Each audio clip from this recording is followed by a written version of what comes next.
Hi, I'm Sam Hawley, coming to you from Gadigal land. This is ABC News Daily.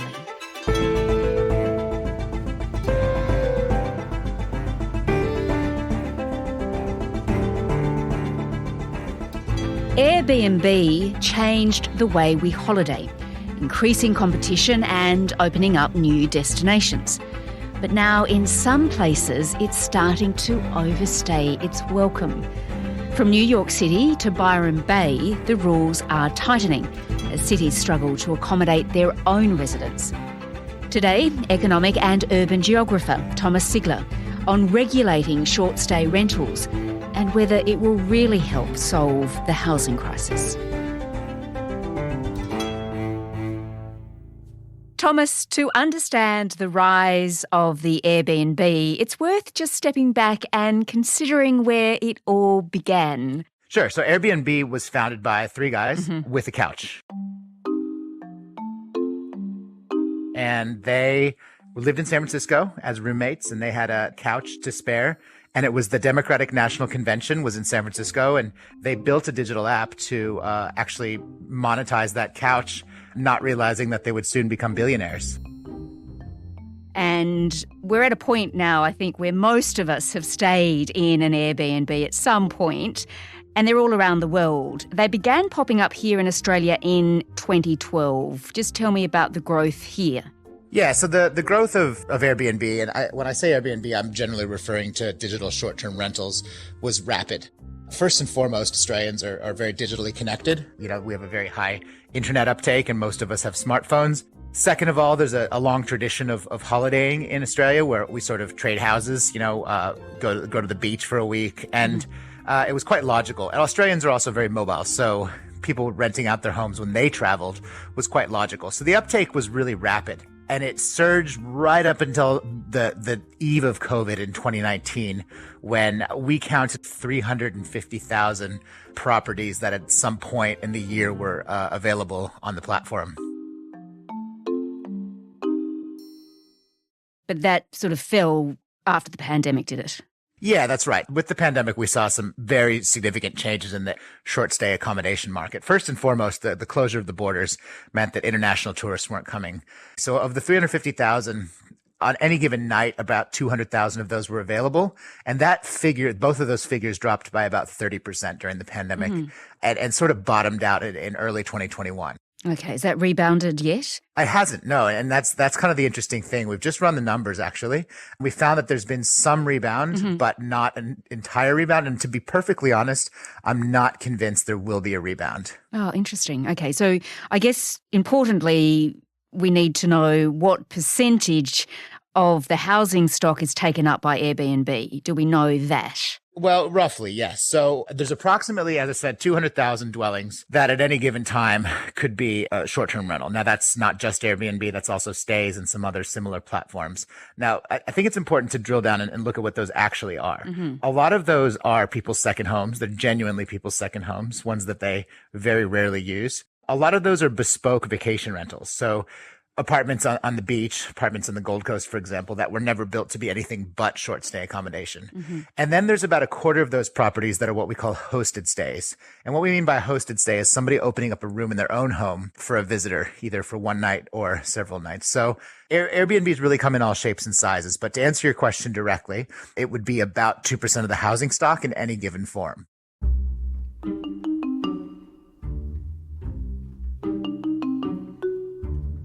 Okay, so Thomas, Airbnb has really taken off, and it's pretty good if you want a holiday and you don't want to pay for a really expensive hotel. But there are downsides, and governments are worried Airbnbs are gobbling up valuable property that could be rented out long term.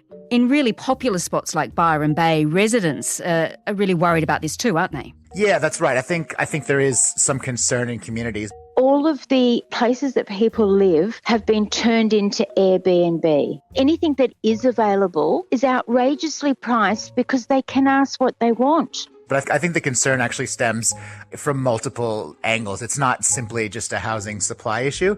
I think there's some behavioral issues, some concerns over things like bad behavior, potentially partying or leaving the house in poor condition. It's like the sound of a decent party going off at 11 o'clock on a Tuesday night. It's not okay that they disrespect where they are. And also just, in a lot of places, maybe not in Australia, there's a real concern over tourism. So there's various concerns from various angles of the community, yes. All right. In response, the New South Wales government has just allowed the Byron Shire Council to tighten restrictions on short-term stays. To alleviate housing pressures, they say, homeowners will only be able to rent their entire properties short-term for 60 days a year. That's down from 180 days. What's your view of that decision? All I can say is that, there are different ways to regulate it. And I think it is high time for regulation. Mm-hmm. I think it was sort of the Wild West the last decade. But I think governments really need to think long and hard about why they're regulating. Uh-huh. So, for example, in Victoria, they've introduced this 7.5% levy. And I have yet to see a convincing argument as to why. I guess the only argument I can see is that hotels and other accommodation providers have compliance costs that short-term rental accommodation providers don't have. But in my mind, I think a lot of these caps are, at this point, pretty arbitrary. There's nothing magical about 60 or 90 or 180 days. So you mentioned in Victoria the government has taken action with this 7.5% tax on Airbnbs. That's revenue raising, isn't it? It says the money will go back into the housing system. It predicts it'll be around $30 million a year. 30 million will not in any way alleviate Victoria's housing shortages.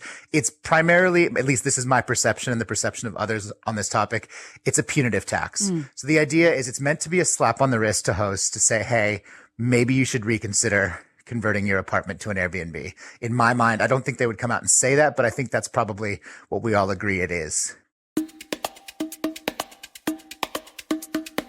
Let's have a look at other places around the world because, of course, New York City, for one, isn't taking it anymore. It's actually brought in really quite tough new rules against Airbnb. Tell me what they are. Yeah, so New York has brought in a de facto ban on Airbnb, and that's a 30-day cap on non-hosted stays. So what the city is saying is you can rent out a room in your own home as long as you like, 365 days a year. Reason being is that that's equivalent to having a flatmate. So there's nothing wrong with that. However, New York has quite a tight housing market, and they've said not in our city. So the 30-day cap means if somebody's away from home on holidays for 2 weeks or 3 weeks, that's fine, but they don't want someone making a business out of it. Also, I see the rules mean there's a maximum of 2 guests at a time, which would mean that families are effectively barred. So it's quite a big change in how Airbnb operates in a big city like New York. Yes, absolutely. The cap of 2 limits the type of people that can stay in these. So if you're a multi-generational family, let's say you've brought grandma along for a family holiday or you've got the kids in tow, your only option's a hotel. And hotels aren't often suitable for families of 5. Yeah, absolutely. And you can't take the dog. Yeah, exactly. Yeah, all right. Okay, so Thomas, I guess the bottom line is whether or not Airbnbs are worsening the housing crisis here in Australia and of course elsewhere, many people think Airbnbs are a big problem and need more regulation to protect locals, to alleviate the fact that there's a lot of people out there right now that are finding it really difficult to find somewhere to live long term.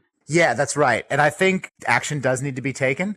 I'm typically of the opinion that Airbnb is not the solution. There's certainly a number of houses, and when I say a number, I mean dozens or hundreds in each jurisdiction, probably not thousands unless we're talking about Sydney, that could be made available for long-term tenants. Now, oftentimes, and not always, these are million-dollar properties with swimming pools.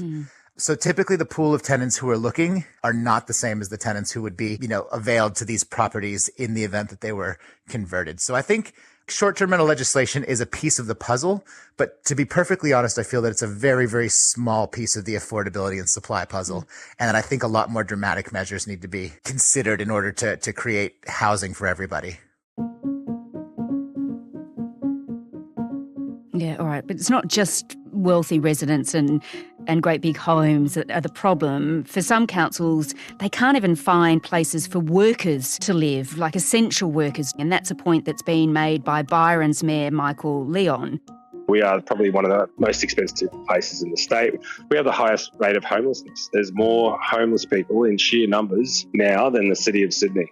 We don't want to wipe out the industry, but we need to break the investment model so we don't have people coming in, buying up properties, kicking out long-term tenants and turning them into short stays. He's really concerned by that. That is a problem, isn't it? Absolutely. But in the particular case of Byron, there may be other factors at hand. I mean, there's a very small amount of developable land, and there's been a very limited appetite for social housing in Byron Shire. And so I think categorically over time, I think the needs of those populations have been ignored. It's just now that there's a crisis that people are sort of finding a scapegoat, and that scapegoat does tend to be short-term rentals. Well, the Victorian government and the Byron Shire Council are taking some action. Who next, do you think? Are there other state leaders willing to go even further, perhaps as far as they've gone in New York City, to regulate this sector? It's a really tough thing to regulate. And the reason, I'll give a perfect example is where I am right now. So full disclosure, I'm staying in a short-term rental. And the reason I'm staying in a short-term rental right now is that I'm in Western Tasmania in a town called Strawn. Now, there's not many hotels here, and they get a huge influx of tourists at school holidays and in the summer. And there would be absolutely nowhere for people to stay in the tourism economy of Western Tasmania. So Tasmania, for example, may be very strongly in favor of legislation in Hobart, but in regional areas might actually have complete 180 perspective in that they actually encourage short-term rentals. So regulating at the state level is really tough because states are very diverse places. They have urban areas with housing shortages. They have regions where they actually need beds and everything in between. So I think allowing the councils to make their own decisions, but then setting a state level framework that sort of allows some wiggle room either way would probably be the best way, because you want to allow councils that flexibility, I would say. But Thomas, as we grapple with a housing crisis across the country, it does feel like there's an increasing sense that Airbnb has outstayed its welcome. What do you think's next for Airbnb? Looking at the data, and I just had a look at the most recent data, I think you're already seeing a diminished appetite by hosts to run Airbnbs for a number of reasons. First of all, you've got this looming legislation threat. So hosts are saying, you know what, I'm actually not interested in investing in an expensive property where my ability to rent it out might be curtailed. So I'm sort of giving up on the Airbnb dream.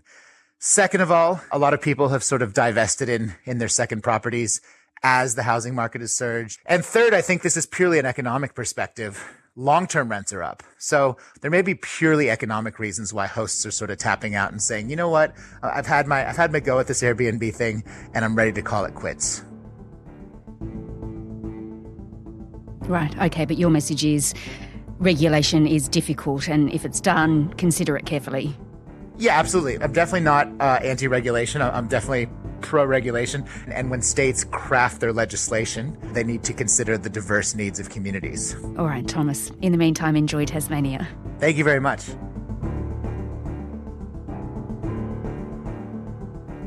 Dr. Thomas Sigler is an Associate Professor of Geography at the University of Queensland.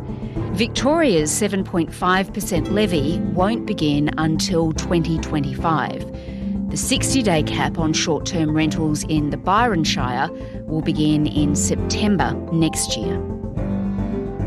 This episode was produced by Nell Whitehead, Bridget Fitzgerald, Sam Dunn and Anna John, who also did the mix. Our supervising producer is David Cody. I'm Sam Hawley. ABC News Daily will be back again tomorrow. Thanks for listening.